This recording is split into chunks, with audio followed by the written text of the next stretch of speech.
Hey everybody.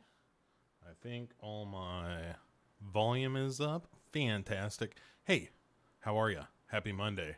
Welcome to the show. So let's quit screwing around. Let's get right into it. Let's talk about what's been going on around the old Legion Podcast Network over the past, I don't know, week or so, and what shows have been coming out. So let us begin with let's see. Hello, this is the Doom Show, episode 159 on the Murder Clinic. Exploding Heads Horror Podcast number 64, talking about the Reanimator trilogy, which I always forget that is legitimately a trilogy. I'm kind of one and done, What's going on, Andrew? When it comes to Reanimator, I watch the original. Every now and again, I'll watch Bride of Reanimator when I forget that it's not as good as the original. And I've only seen, what was the third one even called? I've only seen that one once. So, I'm trying to remember that. Curse of Reanimator? Something. Anyway, that other Reanimator movie. So, hello, Michelle. Hello, Danielson. I'm sure I know who that is, but I don't remember. Because I'm old and my brain is no good. Hey, so in addition to the Reanimator trilogy there from Exploding Heads Horror Podcast, you got your Podcast by the Cemetery, episode 6, new show here on legionpodcast.com, talking about heavy metal horror, including movies like Deathgasm and The Gate, which is pretty rad. I like The Gate. The Gate's all right. That's a pretty good movie. House of Reanimator. Thank you very much. Thank you. But yeah. Deathgasm, also a really good movie. Hey, like, there's plenty of crappy horror movies that have to do with like heavy metal bands and whatnot, but The Gate and Deathgasm are just fine by me. Ricky Morgan back with Under My Wheels episode 8. With his daily thoughts on commuting and whatnot. Not daily, but when he releases it, you know what I mean.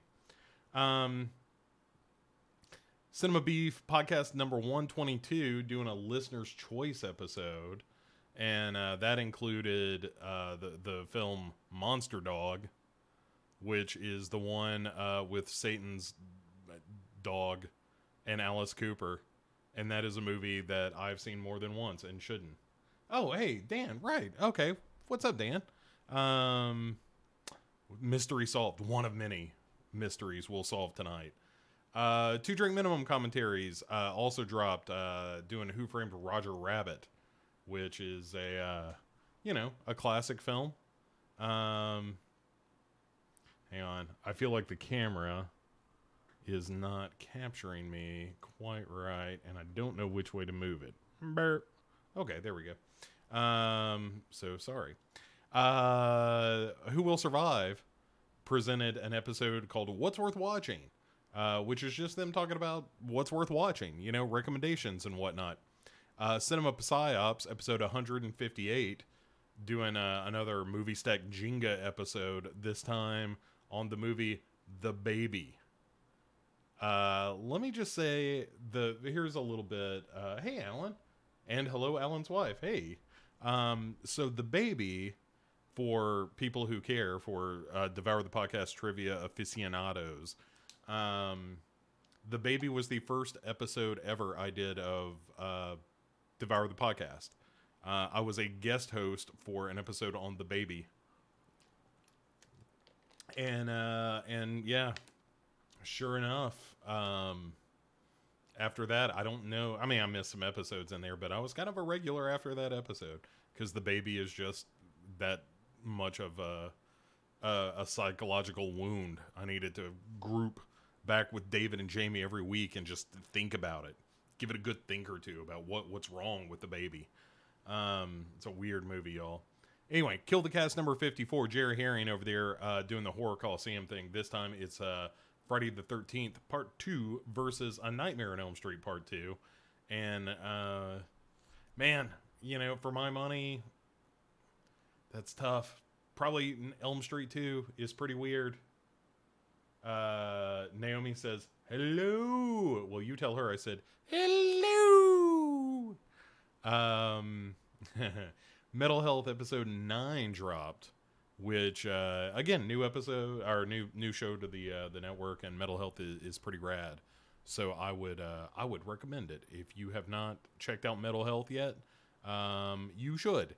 It is a heavy metal music podcast with a mental health bent to it, which I think is a really interesting combination. It's, one of my favorite shows on the network these days. And I'm not even crazy about heavy metal music. It kind of ain't my thing, but I think it's a great show. Anywho, so that's what's been going on around the network. I will give a little bit of a teaser. This very night, as soon as I wrap up this show and a little bit of dinner, I'm going to be putting the final touches on an edit of a bonus episode of Devour the Podcast. Full episode is coming here in the coming days. But yeah, I'm the next 24 hours is all about editing, because I'm sitting on a new episode of Devour and a new episode of the Shodcast, both of which will be coming, sooner rather than later. So yeah, so all that is happening, which is very cool. What did I want to talk about tonight? Where is my list of stuff? How are you guys? What's going on? How's everybody feeling? Oh, right. So here's what I wanted to chit chat with you guys about a little bit tonight. And that is, watched an old favorite last night. And that is What We Do in the Shadows. And it had been a while since I'd watched it. I was been working a bunch, was real tired, kicked back in the easy chair, and watched Unsane first, and then What We Do in the Shadows. Unsane, by the way, not on the list, but if you haven't seen it, it's a Steven Soderbergh joint. And it's filmed entirely on iPhone cameras. I don't know why necessarily they did that, other than maybe it was just like, hey, I wonder what this would look like, the aesthetic of it, which is very stark and at times a little disorienting, I felt. At any rate, Unseen, pretty good. It was all right. It was a pretty interesting movie, and it's always nice to see Amy Irving in stuff. And she shows up for a few scenes in that movie, and there's a surprised Matt Damon sighting in that film, which is kind of fun. But that's not what we're here to talk about. I don't want to talk about What We Do in the Shadows. And dancing is so funny, and it is. All right, I like those mockumentary style comedies for beginsies. I'm a big fan of the Christopher Guest movies, like Best in Show, and what's another one? Best in Show is the one I always go to. I mean, Spinal Tap, I guess. Rob Reiner directed it, but that's kind of the proto Christopher Guest mockumentary. But I like that style of presenting it as authentic and allowing the awkwardness to breathe in those films. And that's kind of what happens, is they're very awkward. The scene I remember is very similar to kind of the shot you see right here, where they're going out for the night, and they try to sync up saying, like, we're going out vampire style, but they fuck it all up, and everybody's a little bit off tempo and not synced up, and the enthusiasm level is pretty low, and it's very funny. It's an incredibly funny movie, but it's amazing to me. As I was watching the movie, I kept thinking, Mighty Wind. Yes, thank you, Alan. I was thinking about that one. Andrew was saying he watched Unsane yesterday too. It was okay. Glad I watched it on a small screen. That would have been a weird one at the theater. I agree. Unsane was not one that I felt like I needed to get out to the theater for. If you want, this is off the topic of What We Do in the Shadows, but if you want a really, really good Steven Soderbergh film that not a lot of people have seen, Side Effects is a fantastic Soderbergh film with Rooney Mara in it. She's quite good in that as well. And Catherine Zeta-Jones, a couple of other folks. It's a really good movie. But anyway, so yeah, Unsane is, yeah, it was fine. I enjoyed it. But like Andrew was saying, I don't know that if I had seen it in the theater, if my opinion would be quite as high. At any rate, the thing that I have been thinking about when I think about What We Do in the Shadows is, what are the great horror comedies, right? Like, What We Do in the Shadows, I think is truly a great horror comedy. I think it has some really weird imagery in it. The bit of Jermaine Clement as the half cat, I think, is actually genuinely disturbing and weird and uncomfortable. There's that scene where is it Viago who comes out of the backpack, out of Nick's backpack when they're chasing him around, and so there's some stuff in it that is legitimately like, hey, if this were a straight horror film, this would actually be scary. You know, this would be a frightening scene. But because of the ridiculousness of the characters themselves, it becomes just unhysterical comedy.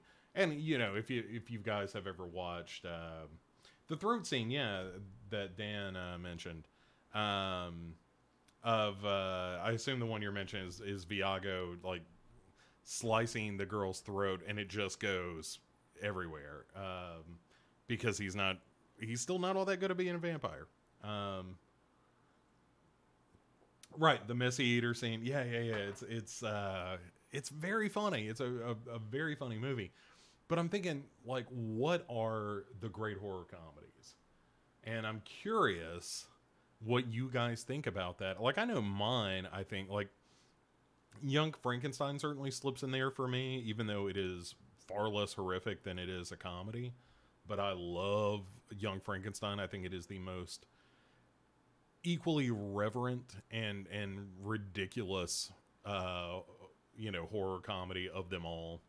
I'm a big fan of the scene in which Gene Wilder is throwing darts with the inspector, who is just trying to ice him, by shouting, every time he's about to throw a dart, the inspector will yell something different. And as a result, the end of that scene is a bunch of darts stuck in stuff, like way more darts than Gene Wilder threw. Which, yeah, I think is very funny. I think that scene really plays. Dana Green on Young Frankenstein. But I want to get a little bit deeper. Like, Ghostbusters, I think, is also one of those that uses horror trappings, but is largely a comedy. Like, Young Frankenstein is a comedy. It's just using horror tropes. Whereas I think What We Do in the Shadows is more, even though it is a comedy using horror tropes, it's more gruesome and a little more frightening than anything in What We Do in the Shadows, certainly. There's that montage in Ghostbusters you could probably argue with, like, the ghost cabbie and whatnot. One that I'll throw in that I really love is the movie House, the William Catt, Richard Mall film that Sean S. Cunningham produced, directed, one of those, maybe both. Dancing Cabin in the Woods. Cabin in the Woods is a fucking great example of what I'm talking about. And Cabin in the Woods is almost the perfect example because it truly is both a horror film and a comedy. I would argue that the original Scream has elements of horror comedy in it that I think are quite good. But Cabin in the Woods, oh my goodness. Thank you, Dan. That is a fine example. Yeah. But yeah, I mean, I'm just kind of thinking of those movies that manage to get both pieces of that correct. Hey, what's going on? Abe Sapien, aka Abraham, up in the house, which I know you guys love me saying. Shaun of the Dead, Dan mentions Shaun of the Dead is another fantastic example because that's another film that gets the horror right. Like, the scene with his mom plays as a zombie scene, and that's definitely a scene that kind of tugs at the heartstrings, and like all really good zombie films, shows the horror of that situation of like, well, what happens if someone you love starts to turn and whatnot. Yeah, Shaun of the Dead is fantastic. But yeah, I'm impressed that we've come up with so many, because I could watch any of those movies anytime. But and I'm not talking about like the unintentional comedies of like your Winter Beasts and your Demon Winds. I just mean like stuff that was intended to be funny to begin with, because some of it's so easy to go oh so wrong. I kind of pick on movies like Stan Helsing, and even the Scary Movie films, which have their moments for sure, but also are just so broad that they're not exactly horror comedies. It's just they're almost more like pop culture comedies than they are horror comedies. Michelle pointed out Tucker and Dale versus Evil. Holy shit, you're right. Tucker and Dale versus Evil is another great example of a movie that is incredibly funny, but is like a legit horror film. I mean, it's very silly, but it is a horror film, and taken from the point of view of its characters, that is a movie about being besieged by suicidal teenagers and being terrorized by them, which is, I think, ridiculously funny.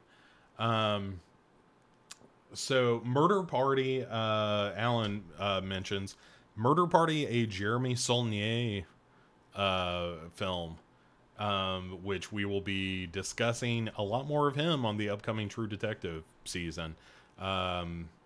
And that's a guy who, I mean, a complete independent film, but Murder Party is really, really funny. There's a great juke scene I think I've talked about on this very show before that I find hysterical. One of my favorite bits. And yeah, so I was, it was one of those things as I was thinking about the What We Do in the Shadows this very day. I got really, really excited about sort of that, that style of filmmaking, and the fact that they're doing the What We Do in the Shadows documentary. Not documentary, television series, I think is pretty fantastic. I saw some screenshot from it earlier, and I'm not sure of the status, but I know there was a sequel in the works called Werewolves, as in we're wolves, but also werewolves. Which had to do like it. That one is one of those that like it makes more sense if you're from New Zealand. The pronunciation of the werewolves makes it a little more fitting, I suppose. But yeah, did you guys come up? Yeah, Murder Party was the last one. Yeah, I think Murder Party was fucking rad. And if you've never seen it, by all means, you totally should. Like I said, super independent, but well worth your time. So in addition to that stuff, wanted to talk to you about the YouTube channel, which you're watching right here. But if you haven't subscribed, please do. We're only a short 13 people away from getting a fancy URL of our own, and I'm very, very excited about that, because it means that I can actually type out the URL instead of having to paste in the kind of gibberish that happens with the current URL for the YouTube channel. I'm not crazy about that at all. Doesn't make me happy. But, speaking of making me happy, did you guys happen to see the second Suspiria trailer?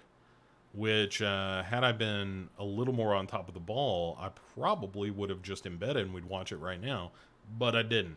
So, but yeah, did you guys see that? It's one of those things where every time I see that Suspiria stuff or new stuff from the Suspiria remake, I start to think that maybe that movie is gonna be awesome. You know, I don't know that it's weird because I'm not knee jerk in favor of remakes, but I am not against them either. But I swear to God, every trailer I see for this makes me think that it is going to be crazy, crazy good. Um, I don't know, man. It's really got me fired up. Dan Bone saying he saw it, says he thinks he's sold. I'm on board. I'm on board with that game in a big, big bad way. So, all right. I need to set up the Wheel of Devour. That is something we are going to do tonight. I am trying to find the list of movies as we're chatting and realize that I had not done so yet because, again, woefully unprepared some nights. Some nights I got it nailed down. This is not one of those. So I may need some suggestions from you guys. Let's see. What do we have? I'm looking for it right now. At any rate, in addition to the YouTube channel, which is something that, you know, like I said, if you haven't subscribed to it, please do. We are very, very close to the fancy URL. Also want to talk about the Patreon stuff that is on the way. Obviously, that is something I'll be working on over the next couple of days, getting the Patreon page all done. I will tease the fact. So here's how we're going to do this. Is we are going to have 2 free commentaries every month. One's going to drop on the 1st, one's going to drop on the 15th. There's going to be an exclusive feed for the Patreon stuff. So if you're at the $2 level, you're basically paying $1 a commentary. The first one has been recorded. And it is going to be Andrew Huff, who was just here, and Maddie from Friday the 13th. It is going to be the 2 of them plus myself discussing Children of the Corn. And I got to tell you, it was very, very funny. I've got that one at the ready. So the very first day of the Patreon going live, you will be right there. I mean, the day one, you're going to get that commentary of us talking over Children of the Corn, which is a ridiculous film by every measure. Abraham says off topic, but he is planning on watching Videodrome for the first time tonight, which is that's crazy that you've never seen Videodrome. But Videodrome is pretty effing great. It's not my favorite Cronenberg film. Alan saying Godspeed. It's not my favorite Cronenberg film. That is probably The Fly. But it is nonetheless, Videodrome is a seminal film. You know, things like Long Live the New Flesh and you know, Debbie Harry is fucking great in that movie. Yeah, Videodrome rocks, and you should absolutely check that out. I'm like, jump next week. Remind me of that. Let me know what you thought of that. I'm very excited. So, all right, I need to fill out this Wheel o' Devour. And I'm going to be typing in some names. I may need your help with this here in a minute. So, the choices are, for the next Wheel of Devour, it is Teeth, it is Would You Rather, it is Let Me Make You a Martyr, as I type them in. It is Cube. It is Berlin Syndrome.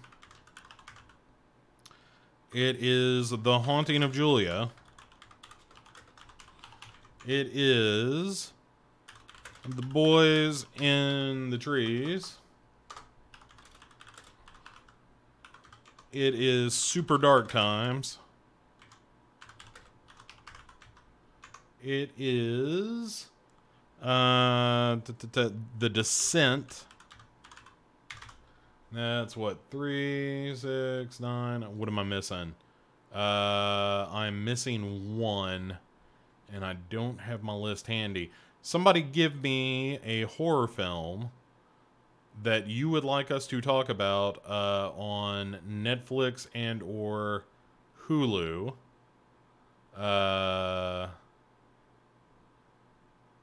Or Shudder.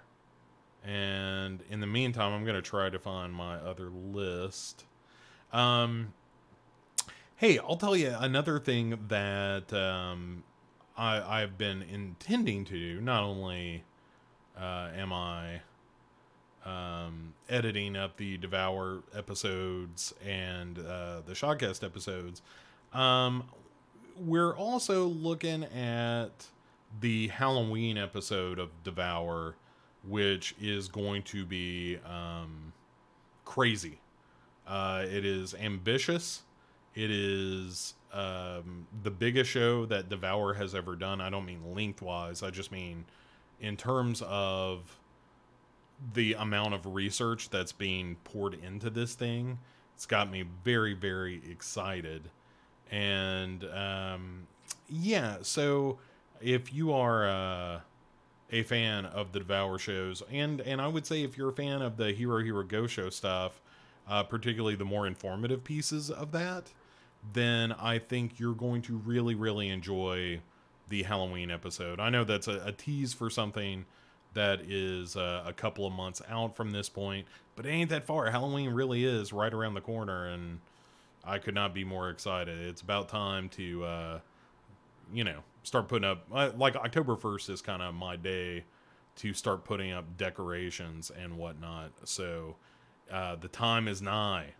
I'm getting excited. I was actually in the drugstore today and realized that I was seeing the Halloween candy and whatnot being put out, and I think that is real exciting. So all right, let's see. Found my list. Okay, Zombievers. That's the one that I missed. Let's see. Did you guys throw any suggestions out there? Boys in the Trees, Descent. All right, excellent. You guys have it all set. All right, so here's what I need lastly from you guys is I need a number from between 10 and 20.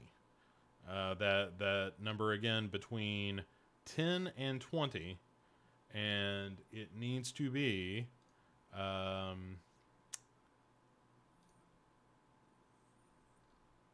something that that's going to determine our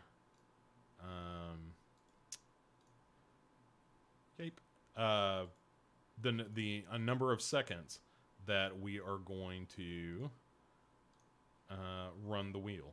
So let's see. Get the wheel all lined up here for usage, and let's go more like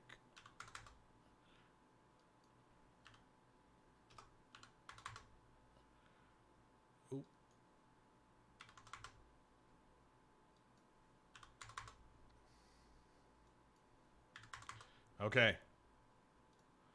By God, we're going to make this wheel happen. So, the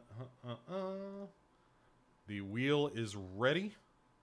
Thank you all for being patient as we did that. Let's see. Alan says 8. Come on, man. 10 and 20. Michelle is out. saying 7, 10 and 20. Between 10 and 20. So we're going to go with Dan Bone. He wanted 19 seconds. So let's start at 19 seconds. Again, the films are. Let's apply changes. There we go. All right. Enough out of me. The Wheel of Devour. The films are Super Dark Times, Boys in the Trees, Haunting of Julia, Berlin Syndrome, Cube, Let Me Make You a Martyr, Would You Rather, Teeth, Zombievers, and The Descent. And did I say Super Dark Times? Super Dark Times. So here we go. The wheel spins. Let us see what will become of us all. I'm pulling for The Descent too. I know somebody had mentioned that. I want to talk about The Descent. Oh no, and it passed. Boys in the Tree, Haunting of Julia, and the winner is the Berlin Syndrome, or Bertlin Syndrome. So the Berlin Syndrome will be our film, which I haven't seen. So I have no frame of reference for this movie. All right. Berlin Syndrome, and the other film is going to be The Nun, that we will be discussing on the next episode of Devour the Podcast. So, what else did I want to talk to you guys about? Oh, yeah. So there's more video stuff coming as soon as I get time to sit down and put that stuff together. That will be coming here on the YouTube channel. Also, I'm doing a dumb thing for September where I'm averaging one movie for every day.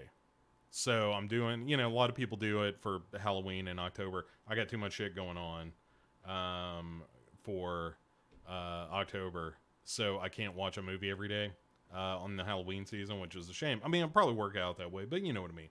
So, So, what I need from you guys, just drop by the Devour the Podcast Facebook group page. Drop me a line at bo@legionpodcast.com. You can go over to Twitter at Legion Podcast, any of those places, and shoot me a movie and say, hey, you ought to watch this. And I will put it on my list of movies that I intend to watch in the month of September, which is right around the corner, just a few days away.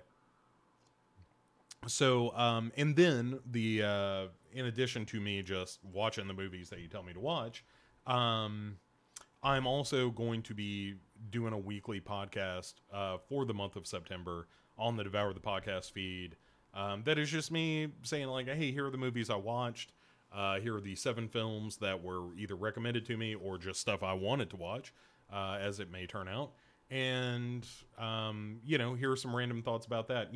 Kind of something to get us all in the Halloween spirit is my thinking about it. Is something, a month worth of creepy movies leading up to the month that is all about creepy movies. So I'm very excited about that.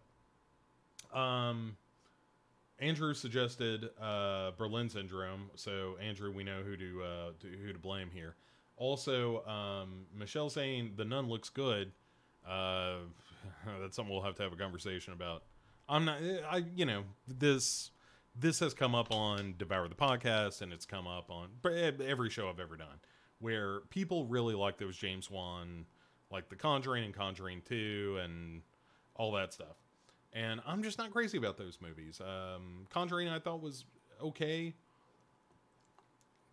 Insidious I think is 2/3 of a good movie. Didn't like any of the sequels. That last key is a real stinker. I'm not crazy about it. And I won't get into this part of the conversation, but recently on Devour the Podcast, the episode that will be coming before the end of the month, Hand to God, there will be a new episode of Devour the Podcast before September. I've got to finish editing it. We get into a pretty long discussion about the YouTube Nun teaser, the one that told you that your volume was low and you turn it up and then it screams at you. So like I said, I'm not going to get too deep into our feelings about that. But I thought we had a pretty healthy discussion about it. Dan saying Conjuring 2 was okay. I'll tell you, my biggest problem with those Conjuring movies is I don't like the fact that they celebrate the Warrens, who I think are shysters and assholes. And the fact that the movie glorifies them in any way, I think it bothers me. I have an ethical problem with that. It's a movie that is glorifying two grand liars who ruined a lot of people. I hate the Warrens, and I don't like movies that celebrate them. I know that is a personal complaint and it doesn't have anything to do with the movies, but it kind of has to do with the movies, right? And oh man, I hate a flim flam man, and that's what the Warrens were. They were grifters, I think is the word. So we talked about the Patreon coming in September. Keep an eye out for that. And let's wrap her up here with the stuff that is going to be coming to the streaming services over the next week or so. Abraham saying fictional Warrens are awesome. The real life Warrens are scum. Right, but if you don't know any better, like if you just saw the Conjuring movies, you would think the Warrens were good people. And I don't like a movie that leaves you in that place. Like, that movie should come with a disclaimer, where at the end of it, it's like, hey, by the way, the Warrens, shitty people. By the way, like, yeah, this movie has the Warrens doing good things because they're fighting ghosts and whatnot. In reality, they were just complicit in a number of potential frauds. And Michelle saying she's not that familiar with the story of the real Warrens. Is there a documentary? I don't know that there is that's about the Warrens, but basically if you go to the Wikipedia page about the Warrens, you can kind of read up on all the questionable behavior. And the fact that Elaine Warren is, I think, still alive and still cashing checks on the back of those Conjuring movies. And that's the thing that pisses me off too, is it's putting money in the pocket of the Warrens, who should have gone to jail long ago for being hucksters. Alan saying down with the Warrens. Yeah, I just fucking hate them. In the same way, I just don't like people who profit off lying. That's their whole gig. And one could argue that our sitting president has made a career of the same thing.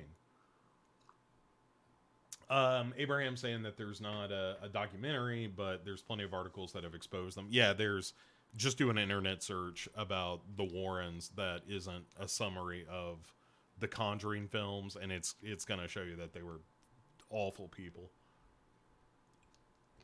And especially, like, if you've ever seen the Miamityville Horror, the documentary about one of the Lutz kids, and what a fucking train wreck he is mentally.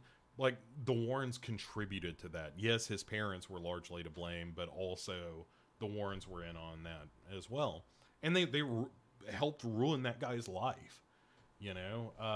It's really sad. Like, they profited off of the tragedy of other people, of people's mental health problems or what have you.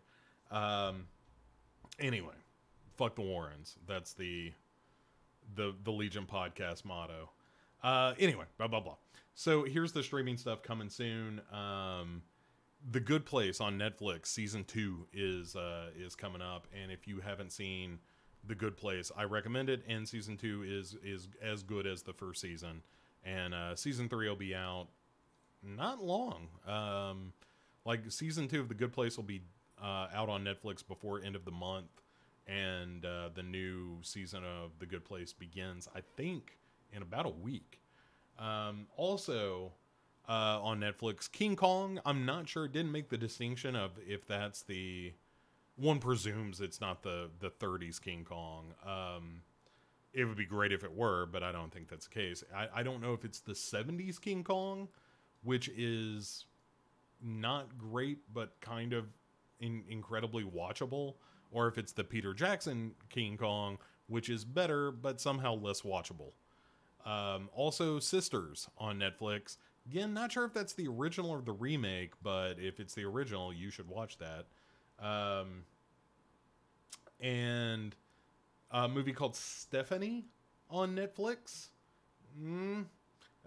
Ghost something or other. The Keeping Hours, probably also ghosts. I looked these up and it just went through the sieve of my brain. Texas Chainsaw Massacre, The Beginning. If you want to do that to yourself, that's available on Netflix between now and when next we speak. Michelle saying she's caught up on The Good Place finally. Yeah, The Good Place is great. The twist at the end of, slight spoilers, at the end of season 1. If you're not on The Good Place, hey, there's a twist at the end of the first season. And it's really great. I loved it. It just puts the whole show in a completely different context that I really like. Hulu, between now and next we speak, is dropping The Terminator, which is a great fucking movie. A movie called Anti-Human that has something to do with ghosts as well. Speaking of Amityville, my Amityville Horror, the Amityville Horror, dropping on Hulu. Again, not sure if that's the remake or the original, but both are problematic in terms of just being good movies. They're not great movies, but they're all right. The original I've seen so many times, it's hard to divorce my nostalgia for that movie from it being a good or a bad movie. It's just a movie I've watched a bunch, and when it's on, I still watch it. I like the Amityville Horror. And notice no mention of the Warrens in the Amityville Horror, which makes it okay in my book. A movie called Darkness, which is directed by Juame Balaguero of Rec fame, which I've never seen. The Dark Half, the Timothy Hutton, George Romero directed film, memory serves. Been a while since I've seen that one. I remember Timothy Hutton. I like Timothy Hutton as an actor, but his George Stark, I don't think is great. Dressed to Kill, the Brian De Palma movie that you can hear discussed over on Podcast Under the Stairs, the 1980s series. Dressed to Kill came up on the show that I was on. One of the episodes I was on. Joyride, I assume this is the Steve Zahn movie about the psychopathic truck driver that I think is kind of a fun movie. It's a good kind of Saturday afternoon film. Pumpkinhead 1 and 2 on Hulu dropped, or is about to drop. I think that's beginning of the month that you get Pumpkinhead 1 and 2. And I got to tell you guys, I watched Pumpkinhead again recently, and I don't really like Pumpkinhead. I think it's okay. I don't think it's much better than okay. And I think that Lance Henriksen's... Here are my problems with Pumpkinhead. Lance Henriksen's teeth are super weird in that movie. A distracting set of fake teeth that bothers me as I watch the film. Also, the Pumpkinhead himself just looks like an albino alien. And he looks kind of like the alien hybrid at the end of the Winona Ryder alien movie. What is that? 3 or 4, one of them. And I don't care for it. So I'm not crazy about it. And I'll probably, though, because I've seen Pumpkinhead recently, I may watch the sequel just to see if that's any better. Alan says, everybody hates Darkness, but I kind of love it. Maybe too meta and straight-faced in a pre-Cabin in the Woods. Okay. I haven't seen that one. Dan also chiming in that Pumpkinhead is overrated. And that's kind of how I feel about it. Like, I don't think it's a terrible movie, but I don't think there's anything... Abraham saying it's slightly above average. It's one of the films that I think could benefit from a reimagining. I agree. I think if Pumpkinhead looked different and you didn't have Lance Henriksen and bad buck teeth, and some of the acting's real shaky. Like, there's just some stereotypes going on in that movie that I don't think are uncomfortable or anything. It's just, it does nothing to differentiate itself from other horror films. And that was kind of coming on the back of a lot of people saying, like, you need to rewatch Pumpkinhead because it's better than you remember it. And then I watched it and I was like, no, this is exactly how I remembered it. Kind of okay. Uh, so, you know, it's a movie that I feel like if you took a nap through about 20 minutes of and woke up at the end, like, it's a movie that you immediately know how the end of that movie is going to go. And it's not my favorite kind of horror movie. In some cases, that's perfectly fine, but Pumpkinhead treats the reveal at the end of that movie of like, here's how you kill Pumpkinhead, as if that was any kind of surprise throughout the film in any way. Naomi says to leave Lance alone. Is it Naomi or Naomi? Says leave Lance alone. Look, I'm not picking on Lance Henriksen. I think he's a fine actor. I'm just saying that his choice of false teeth in that movie is distracting and silly. Over on Amazon, they got some repeats of what Hulu's doing. They got Amityville Horror, they got The Dark Half, they got Dress to Kill, they got Joyride, they've got the Pumpkinhead movies. But in addition to all of those, Amazon also is premiering for their service for free A Field in England, which if you haven't seen it, I recommend. You may hate it, but it's one of those movies that you're not going to be ambivalent about. You're either really going to like it or you're really not going to like it. And I happen to really like A Field in England. Also, Ghostbusters 1, which is fantastic, and Ghostbusters 2, which is also a movie. Ghostbusters is one of those, what I refer to as the Shawshank films, where in much the same way as if the Shawshank Redemption is on television, I can watch it from any point in the film and watch it to completion and have a great time with it. Same goes for Ghostbusters. Doesn't matter where it is in the movie, I can get on board and I enjoy it. Dan Bone saying he Googled his Lance Henriksen's teeth in Pumpkinhead. What the fuck? Yeah, it's crazy. It's crazy. Anyway. Also on Amazon, they've got a movie called Harry Price Ghost Hunter, which I think is kind of a look at a famed real life ghost hunter, which I'm kind of curious about. They've got Poltergeist 2 is showing up on Amazon. The movie that is nowhere near as good as the original, but it's all right. If it weren't called Poltergeist 2, it would probably be better. Like if that movie were just called Spooky House, the beginning or something, I would be kind of on board. Speaking of, I didn't do a bad movie this week because I didn't watch anything that was really bad enough to classify as a Bo's bad movie of the week. But a preview of things to come, there was a movie that got announced that stars Misha Barton. Hold on, let's get the full cast. It's Misha Barton, Tara Reid. Who else? Hold on. I got to get the full cast of this. All right. It is Misha Barton, Tara Reid,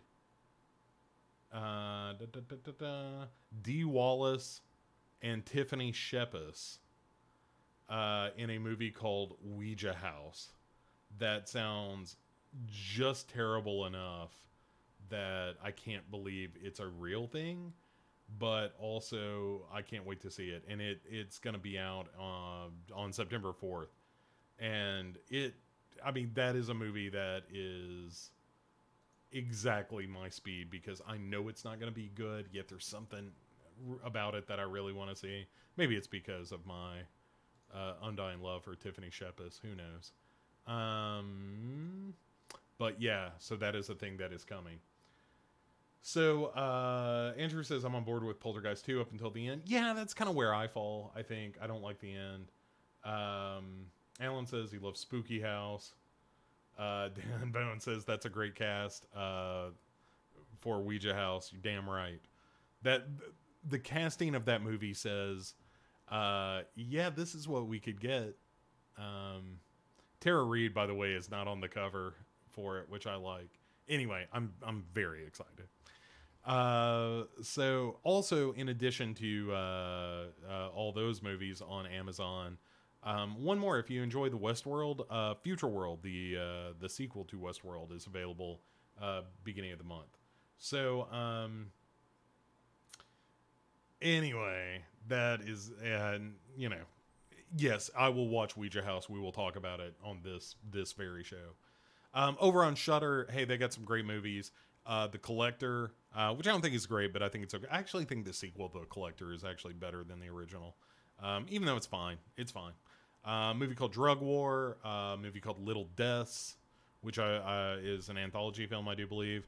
Open Windows, which is the Ethan Hawke film. Then you've got Southbound, which is a pretty good horror anthology. If you haven't seen Southbound, you should check that out. Wolf Cop, all this landing before the end of the month. And then once September rolls around, as of September 1st, you will get yourself a pair of movies. Bait, the movie in which a bunch of people in a grocery store are attacked by sharks after a tsunami floods it. Michelle chiming in, yeah, the collection's better than the collector. I agree. I'm with you well on that one. Then the I 2, the Danny and Oxide Pang Brothers film from 2004-ish, I want to say. So Bait and the I 2 will be landing on the 1st. So once again, Shudder, if you are a horror fan, $5 a month, I think, is still what they're charging for Shudder, and I think that is I think it's a steal for what they have. Look, I don't want to spoil nothing. I don't want to spoil any surprises coming, but all of the Chan-wook Park Vengeance films are dropping on Shudder in September, and that means Old Boy, Lady Vengeance, and Sympathy for Mr. Vengeance. And holy shit, those are all great movies. Old Boy, of course, is the one everyone knows, but all three of those movies are just the best. Dan Bone saying Bait is a lot of fun. I think I've said it on this show before. My problem with Bait, I agree, Bait is really campy, dumb fun. Bait also has a character that is entirely reminiscent of a character I wrote for Lost After Dark that I had never seen Bait. And I don't know if Lost After Dark was made at the time or was in production or something, but then I saw Bait, and I saw that character, and I was like, shit, that character is exactly the character I wrote for Lost After Dark.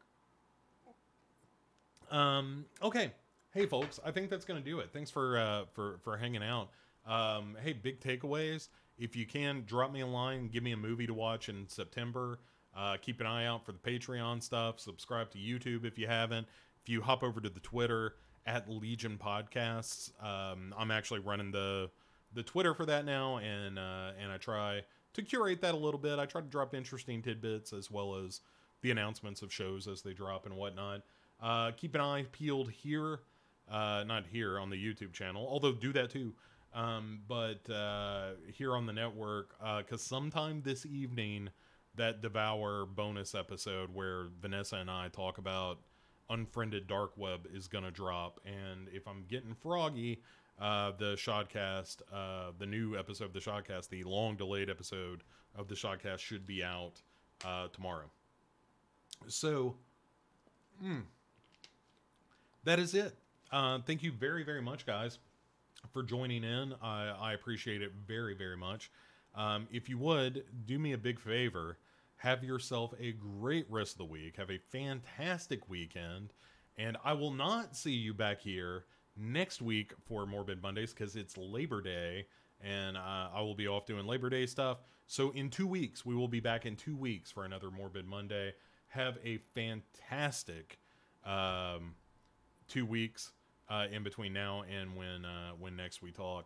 And I will see you then on the September 10th episode of Morbid Mondays. Bye, everybody.